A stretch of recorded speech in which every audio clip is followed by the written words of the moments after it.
The United Nations has temporarily suspended aid deliveries to the northeastern state of Borno.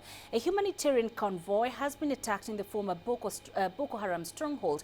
The UN says unknown assailants attacked the convoy as it was returning to Maiduguri after delivering aid to the town of Bama. At least 2 staff members have been injured. Nearly 250,000 children in Borno are malnourished.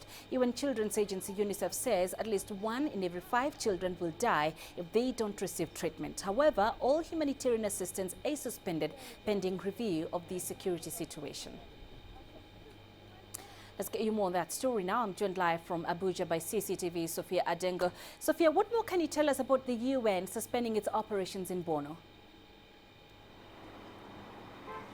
Well, Penina, it's about 11 a.m. here in Abuja, and we have spoken to representatives from UNICEF concerning their perceived suspension of operations in Borno in the northeastern part of Nigeria. What we know now from UNICEF is that they have temporarily suspended operations outside of Maiduguri, the capital of Borno, and will continue to serve the populations that have been internally displaced and living in these aid camps within Maiduguri, really to just reassess the security risk to their humanitarian aid workers after an attack that was reported late last night, about 10 p.m. local time, in which 3 aid workers were, attacked by unknown gunmen.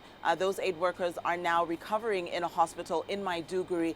But what we do know now from UNICEF is that they will continue to serve the populations that are displaced within Maiduguri until the security situation is firmly understood in the greater part of Borno. Penina.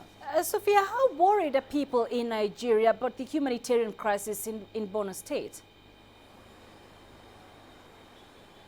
Well, you know, Borno has been significantly compromised by the fighting with Boko Haram, and not only have security agencies really asserted that they've been on the forefront of not only fighting Boko Haram, but restoring a sense of normalcy in Borno. However, over the last 7 years, the destruction that has taken place in Maiduguri, and not only in Maiduguri, where Boko Haram really began their activity, but now in Borno, has significant implications long-term in terms of the humanitarian effort. The reports that we are receiving is really a humanitarian effort that is now growing and perhaps cannot be contained necessarily by the Nigerian government, but requires acute attention not only from the UN, but aid agencies and international donors in really containing.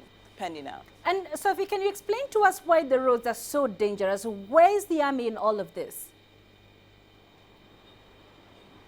Well, indeed, if you can imagine, Boko Haram has been operating in Borno and in 3 states in northeastern Nigeria. And over the last 6 or 7 years, any kind of infrastructure, which is road capacity and access to small villages and local government areas, have been compromised or destroyed in the fighting. And so cutting off access to these villages that have been experiencing acute malnutrition and cases of humanitarian need. And therefore, this is one of the reasons why UNICEF and other aid agencies are finding it incredibly difficult to protect their aid workers going into these areas, largely because the infrastructure and the accessibility to these vulnerable communities simply isn't there, or just presents more of a challenge in reaching these vulnerable communities. Penina. Okay, Sophia Adengo joining us live from Abuja. Many thanks, Sophia.